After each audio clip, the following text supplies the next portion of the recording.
In this video, I'm going to be giving you 5 tips to play the ADC role like a pro. Alright guys, before we get started, I have chosen the 3 winners of the skin giveaway, and the winners are Shihab, Deniz, Wild Rift, and Big Mark. So, congrats on winning a free skin. All you gotta do is 2 ways you guys could contact me. You could join my Discord and DM me that you are the winner, or you could DM me on Twitter. Or you can even leave a comment down below for a way that I can contact you so I can give you guys your skin. I'm going to be giving away another 3 skins again because NA has finally came out. So if you guys want to enter this new giveaway for 3 skins and try to win, all you got to do is be subscribed to the channel and leave a comment down below. Now with that, let's get right on into this video. Alright boys, let's get started with my first tip, which is learning/understanding matchups. This is super important when it comes to the ADC lane because it's not a 1v1. It's not like mid where you're going to be, let's say, Ahri against Corki and it's just that. No, in the ADC lane, it's freaking a 2v2, and supports and the different type of champions change everything. So let's give each other an example here, okay? Let's say you have an Ezreal Janna, okay? You're Ezreal Janna and you're against a Alistar Jhin.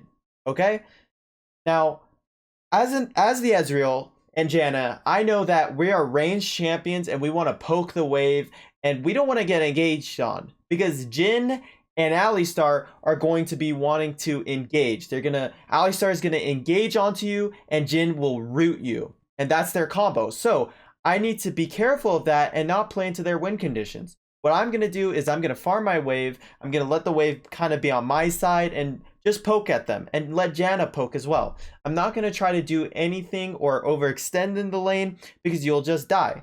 Now, not all matchup guys are going to be as simple as that. That is just a really obvious example. For example, if you're against a Blitzcrank is going to want to pull you. If you have Alistar on your team, you want to engage. If you have range supports, you want to poke in the lane. Those are some little examples I can give you.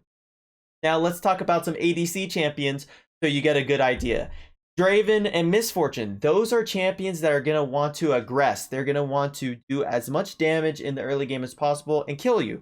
So if you're playing a passive ADC against a Draven Misfortune, you're going to want to be careful because they're going to out damage you in the early levels. And that will be extremely hard for you. And let's say you're playing a champion like Kai'Sa. You want to make sure, Kai'Sa and Ezreal, for example, you're going to want to farm up a little bit. Kai'Sa really turns on once you get that skill 1 evolution. So there's a bunch of things that can happen. So make sure you practice these matchups and really just practice them in games. See what type of support you have and maybe think about what ADC you can run with the support. But yeah, keep in mind about the matchups. Now, into the next tip, guys, which is going to be really important here, is lane management. Now, Wild Rift is not as complex as League of Legends, but you're going to need to know how to lane control, basically, because you don't want to just sit there and shove the waves. Shoving waves is just not the way to do things, because in certain situations, you're going to need to know how to set up waves. So I'm going to give you guys just a couple of simple waves control that you can do. The first one is freezing. What makes freezing super good is that you're basically causing the enemy laner to lose farm, and which is super good. Now, what I like to do is keep the wave on a certain position of the map. And if you want to do that, let's say you want to have the wave on your side of the map, you're going to let them push a little bit, and then once they walk up, you just make sure you keep the wave balanced in that area. You can also do a slow push, guys. Let's say you have to go to Baron and you're in the dragon lane, right? You can make a slow push by killing a couple minions and leaving right away. So there's many types of things, and I plan on making a full depth guide on lane management, but these are just simple things. You do not want to just sit there and push, because that will also lead you open to ganks, and you don't want that happening. So learn what you want to do with your wave. Let's say you have to rotate to dragon, shove out the wave, for example. That's sometimes you want to shove out the wave, because the enemy laners, if they're good, they're going to freeze on you. They're going to freeze on you and try to kill you. So you got to make sure to be smart with your lane management, not just push 24/7. It's not a good strat. All right, the next point is extremely crucial, which is having map awareness, boys. Having map awareness can be so game changing because it will save your life. Map awareness will save your life. Check the minimap if where the jungler is or where the mid laner is. As an ADC, everyone's gonna want to come to your lane, man. The mid laner, the jungler, I mean, maybe even the top laner might just TP boots down there. Everyone wants to kill the ADC, so man, you need to have map awareness. Let's say after you kill a minion, just take a look at the minimap. Every 3 to 5 seconds, just take a look at it. It can literally save your life. A bunch of pro players have mastered the method of checking their minimap, looking at it. You don't want to get too concentrated on the wave. You're just going to be in your moment, you're CSing, and all of a sudden the jungler's there and kills you. So you need to have map awareness. I used to have this issue when I used to play Vainglory, and the way I went about it is you could go into a practice game, guys, and just practice after each minion you kill. Just take a peep at your minimap, okay? Kill a minion, look at the minimap. Just go into a game, kill a minion, look at the minimap. It will change your life. It is so crucial to master this technique. You master being able to check the map, it will change your life. And let's say you're about to take a team fight. You think Kai'Sa is caught, for example, but their mid laner is rotating, their jungler is rotating, and you're not paying attention to the map. You're like, oh, Kai'Sa's caught up. And then you're in a 1v1 with Kai'Sa, and then they just slaughter you because they collapse on you. So, map awareness. Make sure to practice that. Another tip, guys, the fourth to last tip, guys, is warding. Warding is very important, guys. Do not waste your wards and do not just keep them in your slot. You want to put them down. Now, where are some good places to put the ward? There's quite a bit. You have a tri-bush that you can put a ward. Junglers may rotate through there. And the enemy ADC and support might actually ward your tri-bush, so you want to make sure you clear that. That tri-bush, it's very important for having vision. Let's say you push out the wave, just ward that tri-bush. Another place which is good to put a ward is in the river. In the river is a great place to put the ward to see where the mid laner is rotating or even the jungler, because if you don't have the scuttle, you will have no vision in the river and you could easily get ganks like that. It's not good.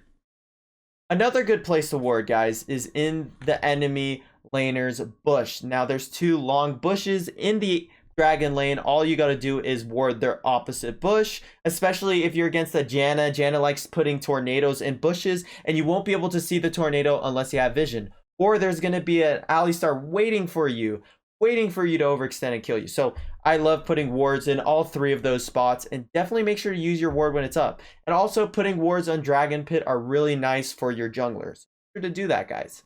Now, my final tip that I got for you guys, which is probably the most important tip out of them all, which will take you a long time to master, which is having good positioning.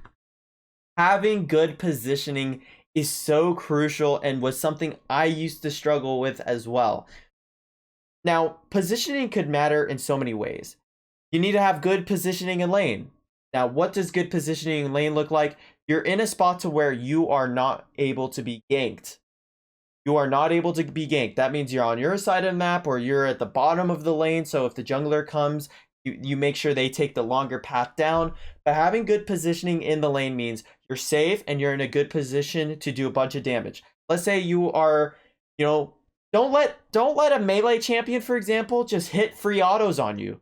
You should be at a distance. You should be at a distance where you could get free damage down. You never want to get too close to melees.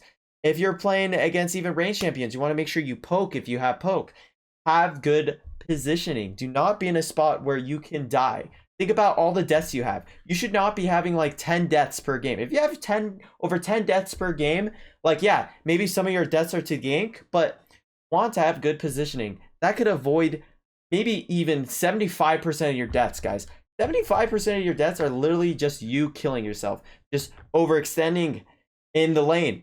A second way of having good positioning is team fights. And that's something that will take you a long time to master, is fighting in team fights and having good positioning. Now, what can good team fight positioning look like? Now, that varies. It varies from the enemy team comp and your team comp. If you have a team comp where you have to fully engage, well, you're going to need to dive in. You're going to need to dive in, but to a place where you're able to help your team do a bunch of damage, but without you getting killed. Now, if you're playing a comp where you have to peel and you guys are kiting away, then that means you need to make sure you're in a far enough distance to hit the front line while running away and making sure you don't get dove and get slaughtered in the team fights. The ADC role is so important to team fights because you're the one that's going to be doing the most damage per second usually. So it's your job to be in a good position where the jungler support can't catch you out and get you pinned down in a team fight. So make sure to pay attention to, all right, I'm playing Jhin. Where do I want to be in this team fight? Okay, I want to land my 4 shots, maybe take a second, be in a safe position to get my reload and throw traps, go for roots, find a good place to where I can ultimate and use my ultimate to where I can kill the enemy without anyone engaging on me while I'm in a vulnerable spot. So learn how to position. Ways you can learn how to position is, if you want to, guys, one greatest tip as well, which is going to be a bonus tip for you guys, is make sure to watch, honestly, really good players play on Twitch that are live streaming, on YouTube. You will be able to learn how they position.